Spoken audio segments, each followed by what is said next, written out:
తెలంగాణలో అవినీతి అధికారులపై దాడులు జరుగుతున్నా ఆ తర్వాత కేసులు నీరుగారిపోతున్నాయంటూ సీఎం రేవంత్ రెడ్డికి లేఖ రాసింది ఫోరం ఫర్ గుడ్ గవర్నెన్స్. కోట్ల రూపాయల అవినీతి చేసిన అధికారులు రాజకీయ నేతల పైరవీలతో తప్పించుకుంటున్నారన్నారు. 100% కేసుల్లో కేవలం 10 నుంచి 15% మాత్రమే శిక్షలు పడతాయన్నారు. రెడీ హ్యాండెడ్ గా దొరికిన అవినీతి అధికారులు సైతం మరోసారి అదే శాఖలో విధులు నిర్వహిస్తున్నారన్నారు. దీంతో ఏసీబీ కేసుల దర్యాప్తు విషయంలో ప్రభుత్వానికి 3 రకాల సూచనలు చేశామన్నారు ఎఫ్ఎఫ్జీ అధ్యక్షులు పద్మనాభరెడ్డి. దీనిపై మరింత సమాచారం మా ప్రతినిధి సాగర్ అందిస్తారు.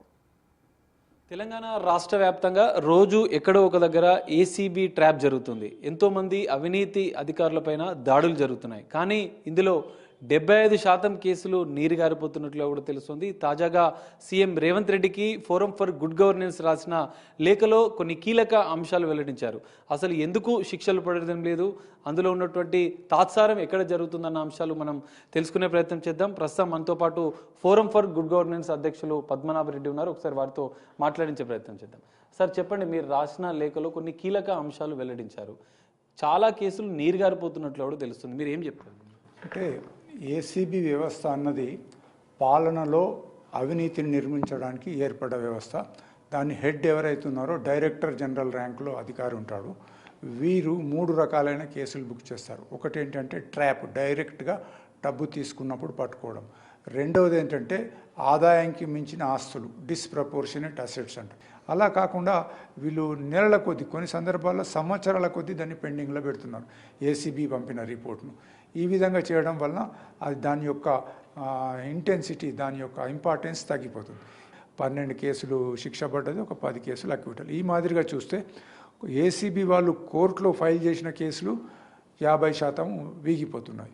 ఇకపోతే వీళ్ళు పట్టుకున్న కేసులు ఎన్ని ఛార్జ్ షీట్స్ ఫైల్ చేస్తున్నారని చూసినట్టయితే, ఉదాహరణకు గత 5 సంవత్సరాల్లో సుమారుగా 560 కేసెస్ బుక్ చేసినారు ఏసీబీ వాళ్ళు 5 సంవత్సరాలు. అంటే సగటున సరాసరిగా సంవత్సరానికి ఒక 120 కేసులు బుక్ చేస్తున్నారు. ఈ 120 కేసుల్లో ఏసీబీ వాళ్ళు ప్రాసిక్యూషన్కు పర్మిషన్ అడిగితే సెక్రటేరియట్లో పెద్ద పైరవీలు నడిచి ఆ పట్టుకున్న అధికారి ఏదో ఇచ్చేసుకొని అతడు ప్రాసిక్యూషన్ కాకుండా చూసుకుంటున్నారు. ఎవరో నోరు లేని వాళ్ళు, డబ్బు ఖర్చు పెట్టలేని వాళ్ళ ఆర్డర్స్ వస్తూ ఉన్నాయి. సచివాలయంలో ఫైళ్లు కదలడం లేదంటున్నారు.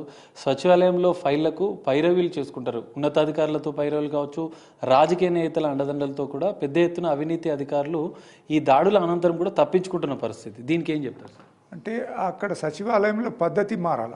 ఏంటంటే ఒకసారి director general ACB prosecution permission అడిగితే ఒక నెల లోపల ఇవ్వాలి. వాళ్ళు ఏం చేస్తారు, అక్కడ సెక్షన్ ఆఫీసర్ ఒక నోట్ పెడతాడు. ఏమనంటే, ఇగో ఇక్కడిక్కడ తప్పులు ఉన్నాయి, దీన్ని మనం లా డిపార్ట్మెంట్కి పంపాలి. లా డిపార్ట్మెంట్ నుంచి ఒక 6 నెలలకు రిటర్న్ వస్తుంది. మళ్ళీ మనం జీఏడీకి పంపాలి, లేదా పబ్లిక్ సర్వీస్ కమిషన్ పంపాలి. చివరకు మంత్రి గారి పర్మిషన్ తీసుకుందామంటారు. అక్కడ ఈ మాదిరిగా నెలలు సంవత్సరాలు గడుస్తుంది. అంత లోపల ఆ కేసు నీరు గారిపోతుంది అనమాట. ఒకసారి ఏసీబీకి పట్టుబడ్డట్టయితే ఆ కేసు అంటే ఇమీడియట్లీ సస్పెండ్ చేస్తారు. ఒక 6 నెలల తర్వాత ఇంకా ఇది ఎంక్వైరీ నడుస్తుంటుంది, ఛార్జ్ షీట్ ఫైల్ కాదు కాబట్టి 6 నెలల లోపల ఆయన రీఇన్స్టేట్ చేస్తారు. అంటే ఇక వెనకటి గుణ మేలమాను గదరా సుమతి అన్నట్టుగా మళ్ళీ అదే పని చేస్తాడు ఆయన రీఇన్స్టేట్ కాగానే. కొన్ని సందర్భాల్లో మీరు అన్నట్టుగా 2 సార్లు పట్టుబడ్డ కేసులు కూడా ఉన్నాయి. అంటే దీని కారణం ఏంటంటే ఏసీబీ వాళ్ళు పట్టుకుంటే ఏమి కాదు, 4 పైసలు ఖర్చు పెట్టుకుంటే మనం బయటపడచ్చు అన్న వాతావరణం వెళ్ళిపోవాలి. సెక్రటేరియట్ లోపల ఏసీబీ కేసు అంటే వెంటనే మనకు శిక్ష పడుతుంది, తప్పించుకోలేము, ఉద్యోగం పోతుంది అన్న భయం ఉన్నప్పుడు కొంచెమన్నా తగ్గుతుందన్నమాట. సార్, ఓవరాల్గా ఏసీబీకి సంబంధించినటువంటి కేసుల్లో ప్రభుత్వానికి మీరు ఇచ్చే కీలక సూచనలు ఏంటి? ఎందుకంటే ఇప్పటికే అవినీతి అంతం చేయడమే ఏసీబీకి లక్ష్యంగా పెట్టుకున్నారు. ఏసీబీని బలోపేతం చేస్తూ కూడా కొన్ని ప్రభుత్వాలు నిర్ణయాలు తీసుకుంటున్నాయి. కానీ ఇక్కడ అధికారులు మాత్రం ధీమాగా, దర్జాగా వాళ్ళు అవినీతికి పాల్పడుతున్నారు. మీరు ఏం చెప్తారు? అంటే అదే నిన్ననే మేము 3 సూచనలు ఇచ్చినాం ఇంతకు మొదలే నేను అన్నట్టుగా.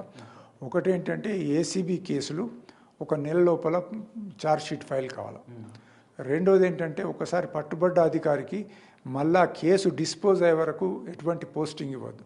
మూడోది కోర్టులో కూడా చాలా డిలే అవుతుంది కాబట్టి కావాలనుకుంటే అడిషనల్గా ఒకళ్ళు ఇద్దరు అడ్వకేట్స్ని ఎక్కువ పెట్టాను కానీ 3 సంవత్సరాల లోపల ఈ యొక్క కేసు తేలిపోవాలి, అటు ఇటు తేలిపోవాలి. సో ప్రభుత్వం ఇప్పటికైనా నెల రోజుల్లో వాటికి ప్రాసిక్యూషన్కి ఏసీబీ కేసులకు అనుమతి వచ్చే విధంగా కూడా చర్యలు తీసుకోవాలి. అటు 2-3 ఏళ్లలోనే అవినీతి అధికారులకు శిక్ష పడే విధంగా కూడా చర్యలు తీసుకోవాలంటూ కూడా ఫోరం ఫర్ గుడ్ గవర్నెన్స్ ప్రభుత్వానికి రాసిన లేఖలో సూచించినట్లు కూడా పద్మనాభరెడ్డి చెప్తున్నారు. కెమెరామెన్ నరసింహతో కలిసి సాగర్, బిగ్ టీవీ, హైదరాబాద్.